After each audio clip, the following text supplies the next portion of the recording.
Hi, welcome to another episode of What Bike Next? You are with BikeSocial. I'm Michael Mann. This fine specimen is Simon Hargreaves. Now we are going head to head, I have to do that, head to head, as we try and find a BikeSocial member their very next bike. And you never know, we could be doing the same for you.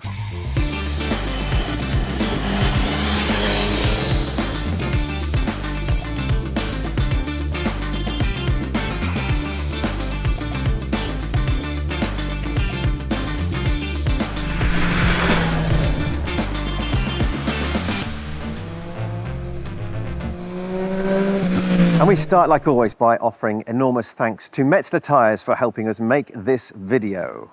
Today, you join us at the Milton Keynes branch of the Superbike Factory, where we aim to find the next bike for BikeSocial member Jack Hannaford. Let's meet him. Hi, my name's Jack, I'm 32 from Bucks, and this is my 2018 KTM SuperDuke GT. I've been lucky enough to have had this for around 4 years now, but starting to look into making the change. I'm open to the idea of maybe downsizing a little bit as long as the fun factor doesn't go away, but I'm overwhelmed by all the options, so hoping that Michael and Simon can help me out.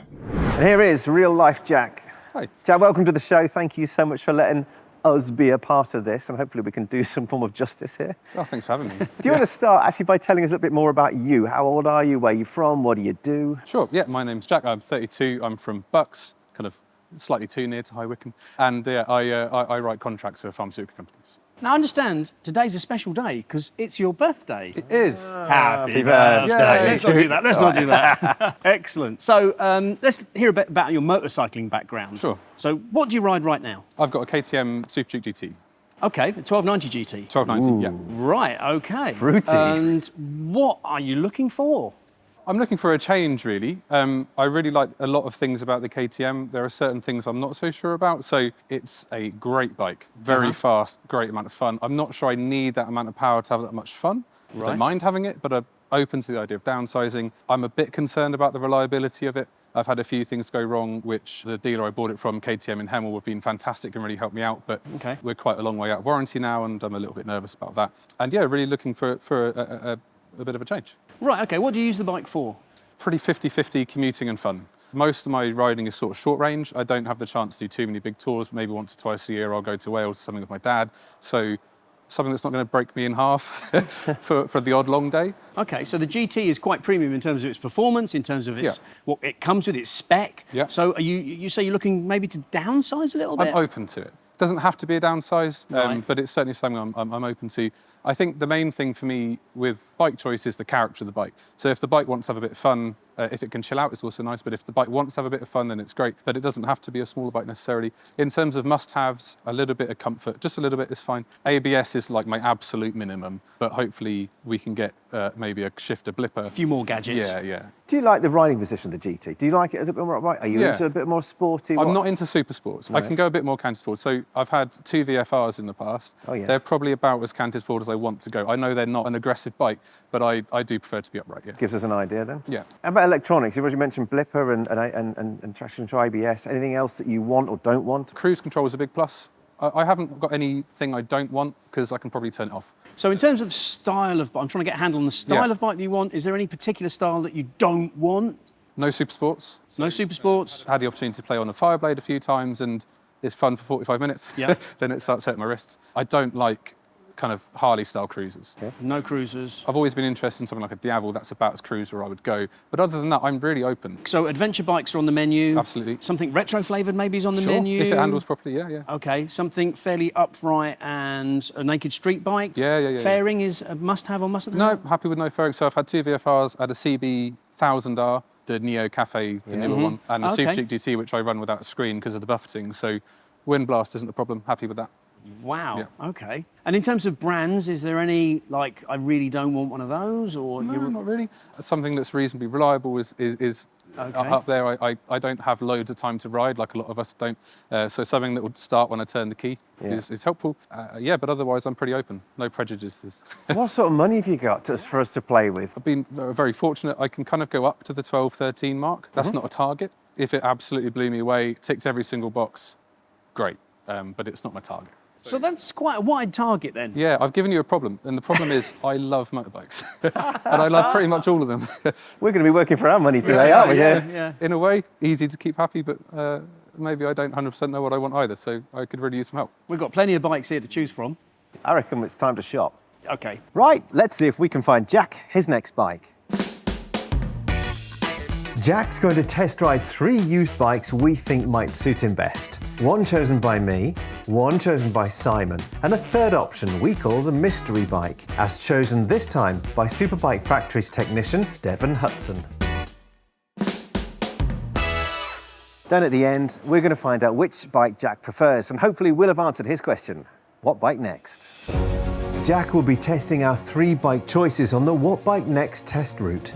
An hour-long loop that takes in the twisty roads on the outskirts of Milton Keynes, as well as a mixture of A's and B's in town and out. So there's plenty of riding for Jack to get a feel for his next bike.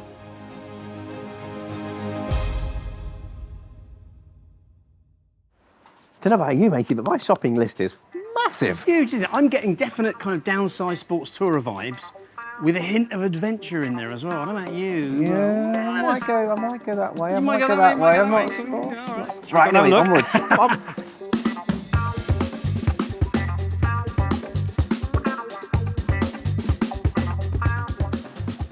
Well, actually, I think a Speed Triple 1200 would be right up Jack's street. I think that the Lecky suspension, gadgets, sportiness, he's not scared of a bit of power. I don't know, maybe that's sporty, the riding position's a bit too wristy.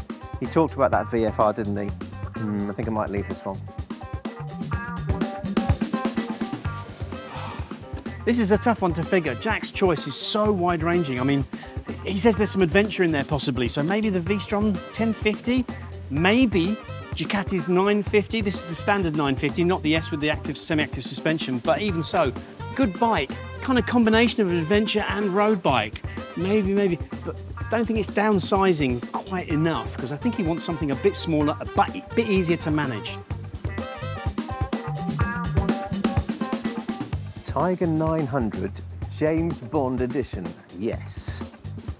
Is it way out of budget? It's like £17,000, but look how cool this is. If you're a Bond fan, stickers and limited edition, and I think on the startup screen it goes that whole Bond, like with the dot that moves across.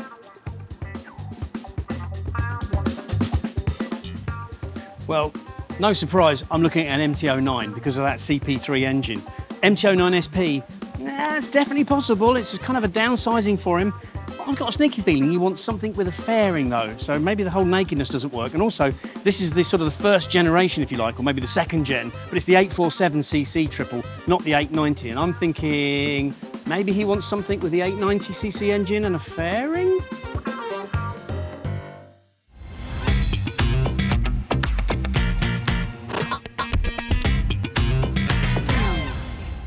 Okay, Jack, first bike is my bike. Okay. Any ideas, just looking at it like that?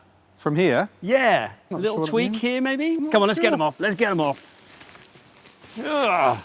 Sling that over the back there. a tracer.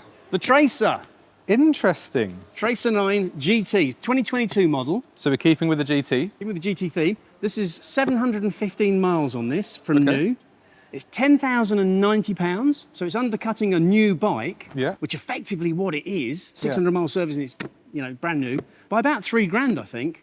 Wow. So what do you think? This one's got loads of extras. Obviously, it has the top box, which I've Yeah, never yeah. seen before on a Tracer. So, No, it's interesting. I haven't had the chance to ride one. Always been interested in triples. yeah. It's a good size. The luggage is great. If I can convince my other half to come on a nice trip. Well, she might be tempted by the comfort seats that are fitted, including a heated seat, which again, I've never seen before on a Tracer.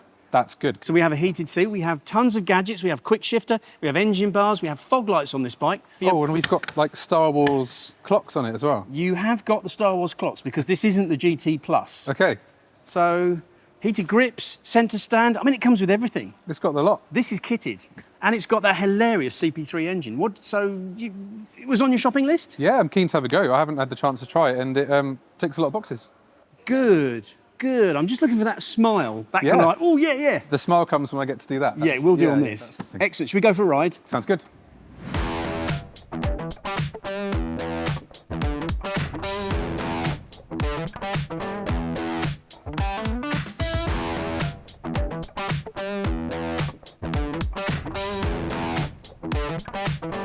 Okay, let's see if Simon's tracer choice can charm Jack.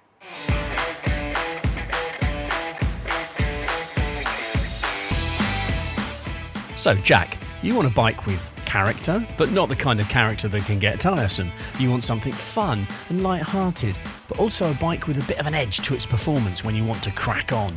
And it's got to be comfortable and reliable. Let me introduce you, Jack, to Yamaha's Tracer 9 GT. It's a bike for all seasons, all moods, all kinds of riding. It's got tons of character from its 117 horsepower CP3 inline triple, especially if your definition of character includes more mid-range grunt than a wild boar on steroids. This engine and chassis package can, if you're in the mood, absolutely shred. There's something about its power delivery, its gearing, the sheer thrust for a given level of effort that just eviscerates journeys like few other bikes. But it's also rewarding to ride if you don't feel in the mood for porking down the King's Highway like a streaky bacon. It's comfortable and civilised. It can disappear into the background so you can just enjoy a steadier ride. And of course, the Tracer 9 GT comes with the lot. ABS, traction control, wheel control, up-down quick shifter, cruise control, heated grips, semi-active damping. And this bike, with less than 1,000 miles on it, comes with a top box, heated comfort seats. I mean, should we just stop here? There's no need to ride anything else today, is there? So, Jack, once I'd adjusted the clutch on the mighty Tracer so you could actually ride it and put some fuel in it, what did you think? Good, bad, good? Good. Good, good. Interesting. Really good? Really good? I'm hot. Don't get as much airflow on this as I do my SuperDuke, so I'm pretty warm. Okay. Engine's a cracker. Brilliant engine. Isn't it? Once it picks up, it's a little bit, you've got to be perfect to get it off the bottom smoothly, so it's a little bit chunky, but it's nice. Yeah, nice bike. Ooh. It turns brilliantly as well. Compared to, you know, I think of the SuperDuke as something fairly aggressive, but really nice change of direction. So yeah, lots of good about it. I just realised the last time we were at Milton Keynes doing a What Bike Next, I chose a Tracer, didn't I? And he bought it. And he bought it. Okay, right, good. Shall we go and see what Michael's got in store for you? Let's have a look. Bike number 2.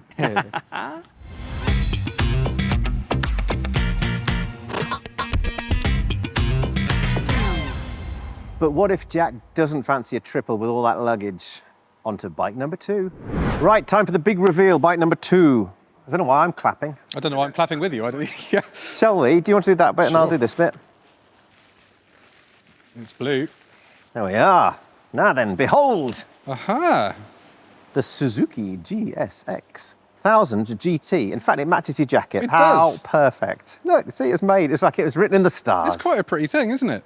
I agree. I like these angles. Yeah. I like this aerodynamic. Anyway, let me tell you, one owner from new, Okay.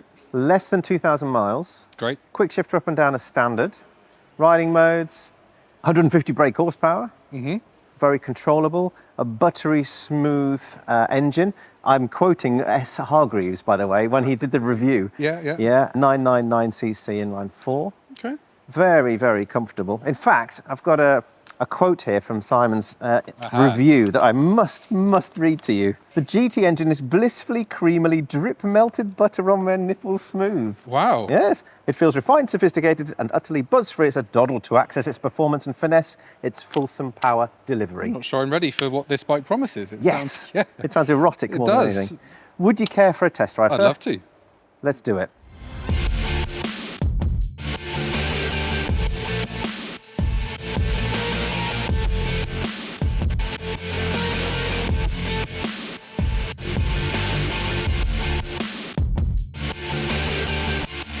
Okay, let's see if this Suzuki's got the perfect blend of sport and tourer.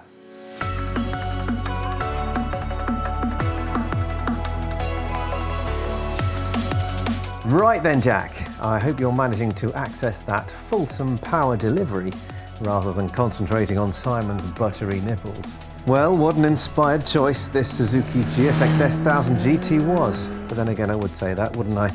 Of course, it arrived in 2022, replacing the pretty ugly F version, and that was to take on the sales chart success story of Kawasaki's Z1000SX. This sports tourer was very well received by media and customers alike, with a comfortable riding position, decent tech, strong inline 4 engine, agile chassis, and good looks too, as already noted by Jack. The The GT was the UK's best-selling sports tour in the year after its launch, which is a reflection of not only how fans of Suzuki's products were desperately waiting for them to build such a bike, but also how right they got it. It's a thoroughly enjoyable machine to ride. The GT isn't as technologically advanced as some of its rivals, but what it does do is deliver a no-frills practicality in a comfortable bike with a storming engine. Come on, Jack, get your checkbook out. Jack, how was the Super Suzuki for you? It looked good, at least. Yeah, really interesting. First time I've fully colour matched a bike, so that was a bonus. Yeah, that's a good experience. I love the engine. It sounds fantastic. I'm not a MotoGP, fanatic in any way, but when you get it singing, it made me feel a little bit. It gave me a glimpse into the world. Having an inline four screaming away like that was fantastic. So yeah, the engine was great. Really nice to ride. I thought the whole kind of package worked really nicely. Maybe a couple of questions on the riding position, but in general, really good. Save those for later, because we have, Simon? We have the mystery bike. Should we go and find out what it is? Can't wait. Let's do it. On to bike number 3, and this is the mystery bike chosen by Superbike Factory's technician, Dev. Let's see what Dev has to say about his choice. My name's Devon. I'm a PDI tech and validator here at the Superbike Factory in Milton Keynes. Given his previous experience with the KTM platforms, I selected an adventure bike that's perfectly at home nipping around town. It's pretty good on fuel. It's a nice high up sit and beg position. It's perfect for in and out of country lanes. It's perfect for running around town, but it's also comfortable if you're going to put some serious mileage down on the highway.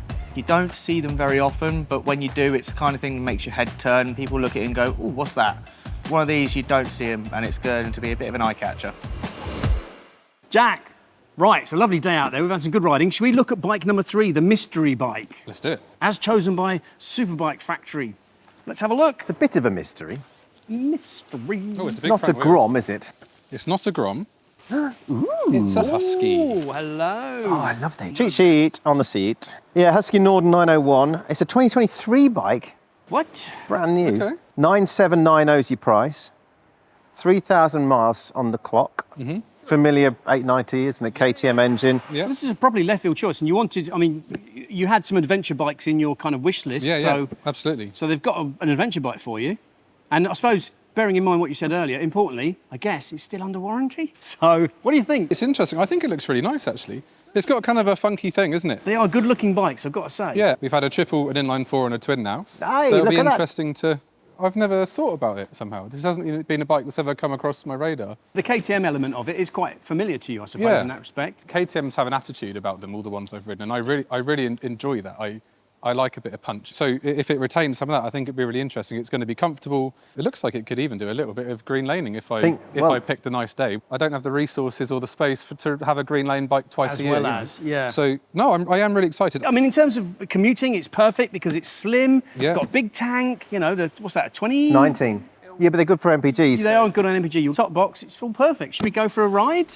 Love to, thank you. Let's get out there.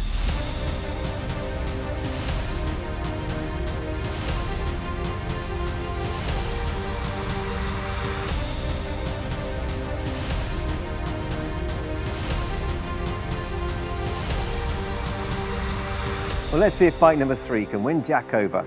Or is that KTM influence a little too familiar?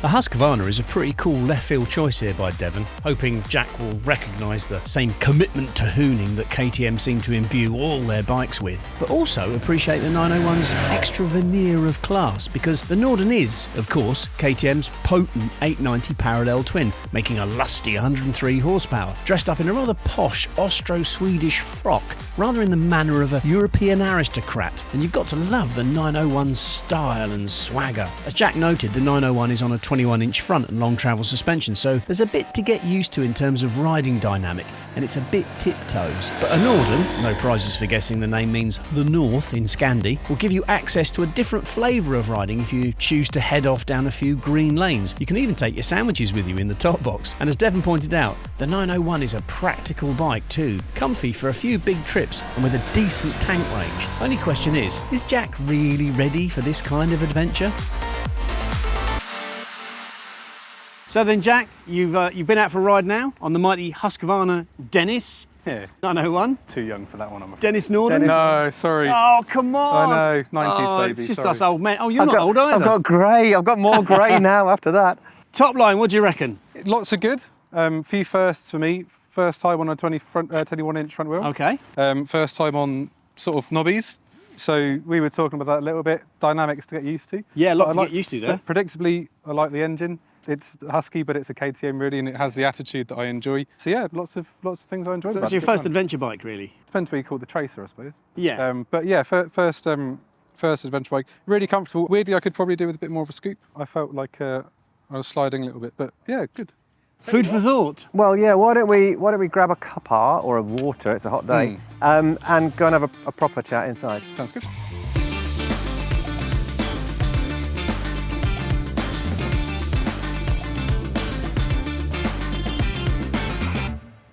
Brilliant. What a day. Fab weather, fab bikes, fab riding. I'm sure you'll agree. Definitely. Before we get stuck into it, you'll notice in this vicinity you've got 3 envelopes, not exactly a mystery about what's in them, the key to each bike, Aha. but on the reverse is also a prize. So it's a bit of a freebie thrown in. Nobody else but me knows which one is which. Okay. You've got either a free set of Metzler tyres, Okay. you've got a £100 voucher for the Superbike Factory accessories shop, or you've got 2 VIP hospitality tickets to a BSB round of your choice. Thank you very much, Ben's Ooh. Insurance. Thank you very much. So, hopefully that might tempt you.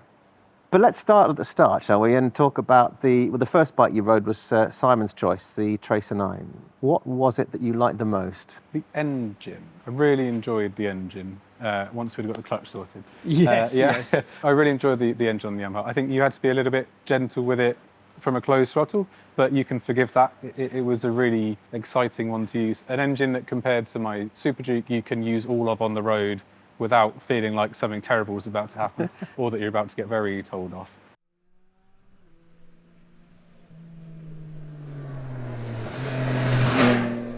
I also really enjoyed how quick it was to steer. I was impressed by that, like taken aback by how nimble it felt. I mean, rightly or wrongly, I tend to see adventure-style bikes as SUVs of the bike world, and then I don't necessarily think they're going to feel that sporty. But yeah, I was really impressed with those two parts of the Yamaha. It's really interesting that it's that agile, even with the added weight of the top box. Yeah. You know, which would tend, you'd think, to sort of slow it down a bit. It is a really agile steering bike. A lot of people can call them adventure bikes, but I don't know what sure it is. I still think it's just a sports tourer. It's sort of a tall sports tourer. The thing about the Tracer, I think, it's its own bike. That engine feels to me like an engine that's designed to be thoroughly modern. It's not a hangover from some previous generation of bikes, like the Suzuki. It's completely, brand new from 2014 onwards, I think it was, wasn't it, or 2013? And it's designed for today's traffic, today's riding styles. So it's interesting that you like that instant. Yeah, and it does sound great. Yeah. That's one of the main things. I was impressed by, for the rider, I have no idea how it sounded off board, but for the rider, it sounds really good. That's the important bit to you, Exactly. the It rider. sounds different to the other two, but great still. I thought the Suzuki sounded brilliant as well. It sounded like a race bike when you were in the revs, but that sounded great in a different way. It was really interesting to ride, yeah. What else is good about the Tracer, like the electronics, about the rider race, the switch gear? How did you find the riding position, any of that? The nice thing about all the electronics is that I didn't think about them. The shifter blipper worked really nicely for me. That didn't miss a beat, and everything else got on with its life without bothering me, which is exactly what I want. I didn't love the dash with the Stormtrooper kind of, the Star Warsy thing. I didn't hate it. It wouldn't be a deal breaker. The riding position was maybe the one thing I didn't like too much about it.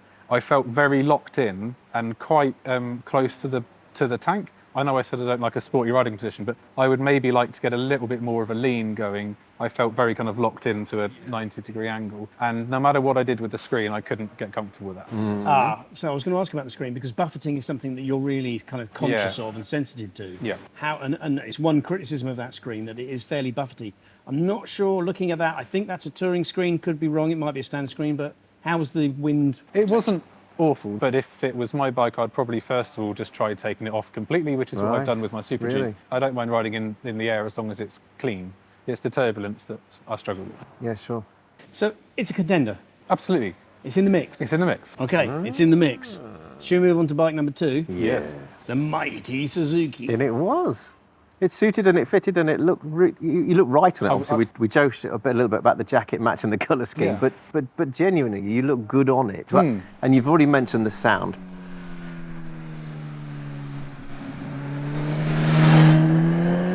But how did you feel about the engine? Again, the riding position, the comfort, the switchgear, the screen itself is so dynamic. It's a world away from the Yamaha, isn't it? The screen was great, and again, the electronics on that bike kind of vanished for me, which is what I want them to do. When you're looking at spec lists and choosing a bike, it's nice that they're all there, but I practically, when I'm riding, unless I've done something really stupid, I don't want to know they exist, and that's exactly what it did for me. The engine's brilliant. It clearly hits the hardest. It's much more powerful feeling than the Yam once it gets rolling, and the gearbox felt great. I found that compared to the Yamaha, much more intuitive to ride straight away. For some reason, it felt more familiar to me. And it might be because I've had that CV1000R and the two VFRs. Maybe something about the four cylinders, it kind of connected with me nicely. Yeah, that's a good point. It was really great. The riding position, everything else, was literally a tale of two halves. My upper body, I felt great. The screen didn't do anything, but it left my helmet in clean air, which is perfect, absolutely fine with that. The mirrors are like miles away, and I don't know why they've done that, but it doesn't bother me. But I don't know why, with a sort of touring-y bike, my legs needed to be tucked up quite so high. Maybe it was just coming off of that maybe it was coming off of the Yamaha onto the Suzuki. It felt so different, but I felt quite tucked up. And when we were doing some of the turnarounds, I did get quite a lot of leg cramp from the sort of unfolding my leg, putting it down again. And the top half of me was great, for the bottom half maybe a little bit compromised, but I'm sure you could, it didn't put me off too much because you could try rear sets and stuff. So Yeah. but it was an odd choice. For what is kind of a sports touring bike, I'm not sure why it needed to be quite so cramped up. That's the sporty and the touring. Yeah, they've cut it down the middle with it. Was there any sort of benefit to the Tracer with the fact that it's actually got luggage with it? Yes. Whereas this is not the sort of touring version of the GT. This is just the GT, so it doesn't come with the panniers. A top box is really useful for commuting. The panniers would probably get quite rare use. They would probably become the things in my workshop that hold all my bike stuff. Yeah, sure. Until they need to use. Well, the Suzuki is only 8991 compared to over 10 for the Tracer, but you can, the Shad top box is perfect for the Suzuki. That it's almost like made to measure. Yeah. And you get 10% off as a BikeSocial member as well. I thank you. It's a hard sell, this. The Yamaha had a heated seat. It's got fog lights, had a few other Centre stand. trinkets. You can't even get a centre stand. You can't put for a the centre on Suzuki. those. No, well, if you don't want one, don't need one. Right, Okay. moving on. Husqvarna. Husqvarna Norden 901. Yeah. How was it for you, sir? So we've already talked about your first big adventure bike, your first 21-inch bike, wheel bike. The KTM-ness was familiar. Was that a good thing? It was interesting. Predictably, I like KTM and the attitude they have, given I own one. And the engine, for me, was my favourite, just outright.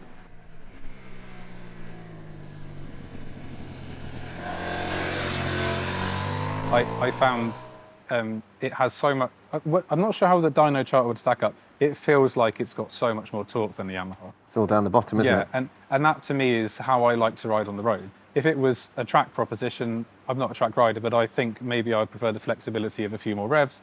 But for the road, I thought the engine in that was my absolute favourite. It's a shame that there are some question marks for me as to how reliable the engine might prove to be. Maybe that's something I need to look into a little bit more. But for me, the engine was really enjoyable. You did talk originally, didn't you, about the character of an engine as opposed to outright performance. So I guess that the twin, actually, you made a good point. You've got a 2, 3 and a 4, haven't we, in terms of cylinders? Yeah. It's been a really good variety for me, and thank you for putting the three together. It's been a good cross-section of bikes. And I think the Suzuki outright is the fastest. There isn't a doubt for me there. But in terms of how I like to ride on the road, squaring corners off and kind of chugging my way out of them, the Husky, yes, suited me beautifully. There was one thing I thought of when I was riding the Yamaha and the Suzuki, which is that it may just be I'm used to riding twins. So when I rode the Yamaha, having come off my KTM on the way here, I was always a gear too high because that's how I'd ride my SuperDuke. And when I put it into second, I got a lot more of the pull that I was expecting out of third. Do you see what I mean? Yeah. So it could be that in the rides we had today, maybe I didn't adapt quickly enough. It could be something to do with it. So if you were to move to a 3-cylinder or a 4-cylinder bike, obviously it will take that little bit of time to get used to it, get familiar with it. But presumably you're an educated guy. You'd be able to do that quite quickly and easily. Well, I've had inline fours in the past, so it may. But in the kind of relatively short time I've had with each bike today, I guess that might be why I felt the Husky hit so hard, because I know how to ride it. That's kind of second nature for my riding style, and maybe I would just need a bit more time to adapt to the other bikes. So in terms of your original brief, it was quite wide. Yeah. How well have we sort of hit the target in the whole great scheme of things? Do you think, have we given you some real food for thought, or did we completely miss it with all of the bikes? You give me some real food for thought. A really good cross-section of bikes that I'm very kind of pleased to have the chance to ride. So I can't thank you enough for giving me the opportunity. It was, really good. Thanks for coming. Yeah. Any closer to you making a decision? Any of these three bikes? Do you want to ride again? Sort of. You've got very close. I think for me, the Suzuki, the riding position stuff, I'm not sure about. I also think it's still a lot, maybe more power than I need to have fun on the road, realistically.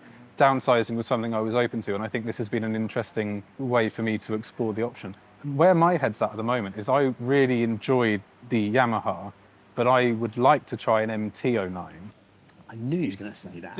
And I was going to say that when you were talking about the triple earlier on, and we started with the engine characteristics, and everyone who's ever ridden that bike or that engine has come away saying exactly the same thing, that how good that engine is. And of course, because you lose a lot of the weight on a naked bike, it actually performs that little bit better, and you get that more vibrancy out of it. Yeah, and I think for the way I ride and what I'm happy to put up with as a rider, I don't mind the wind blast. So putting some handguards on and maybe an ugly screen for winter means in the summer, like we experienced today, I might get a bit more wind because it was really hot on there. That does such a good job of blocking out the weather that I actually felt like I was overheating even with my jacket fully open and everything. So if I don't make the rules, but I'd give you half a win or maybe maybe 3/4 of a win. Nil point, I'm afraid. I think it does an awful lot. But maybe I think I'd like to swing my leg over an MT-09, maybe even the SP, and see how I got on with that. Well, my advice would be, if you do that with the MT-09, try and get the 2021 plus, the 890cc bike with the 6-axis IMU and all the electronics and bells and whistles. It's a very significantly different bike to the original, if you like, MT-09. Right. So it's that iteration, if you like, of chassis and engine. That's a really good decision. Sure. There was a new MT-09 and SP for this year, 2024 as well. Yeah. Oh, really? So Yamaha will have them in dealerships, should you want to go and try them out. That could be worth a look if the new one's really good or if it makes the old one cheaper.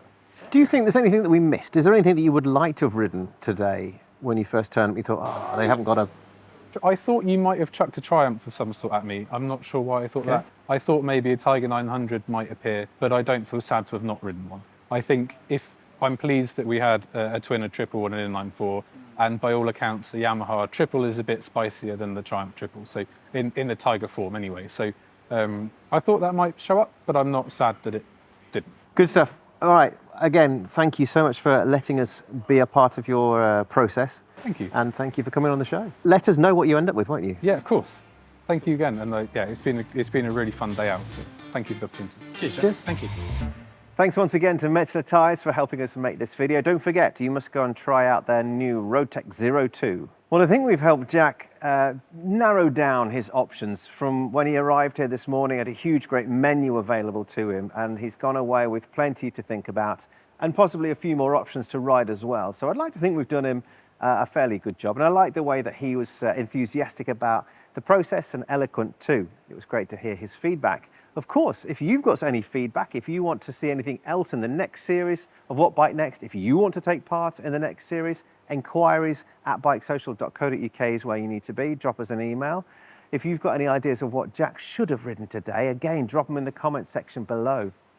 You have to be a BikeSocial member in order to come on the show. BikeSocial membership is free with Bennett's Insurance, or you can pay £6 a month or £60 a year to be a part of that. And there are over 160 different discounts and offers and brilliant things to look at that to do with your motorcycling life. So, thanks again for joining us, and we look forward to seeing you on the next one. 2 months on from recording this episode, and Jack's actual next bike came as a bit of a surprise. While he waits for a test ride on the new 2024 Yamaha MT-09 SP, partly because of his time on the Tracer in this episode, he's gone and bought a Honda CBF 1000. Safe riding, matey. 7:30. Yeah. It's incredibly early.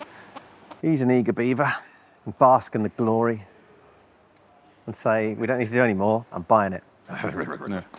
Hello, he's Michael. I'm Simon. Am I not on? You ready? Yes, sir. Was it as explicit as buttery nipples? Yeah. Me. I'm going to put my zero fit base layer on. Am I sweating? Oh, wait. 2? 2. Jack! Oh, it's gone off completely now.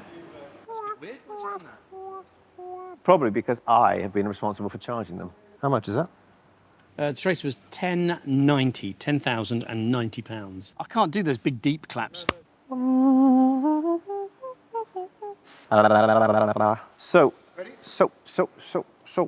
when you show action, you start walking, I will then say, and here is actual Jack. Stop playing with your pen, man. Okay, they're both on now and they're both staying on. Hurrah. Right, I'm ready. Hello. How's your singing voice, by the way? Why? You've got great hair when you've got headphones on. Look like, he thinks he looks like Wurzel Gummidge. Yes? To do what? Yes. Show then. We've got plenty of options here. You couldn't help but think about Simon's nipples every time you turn the throttle. Where am I going? That one? Yeah.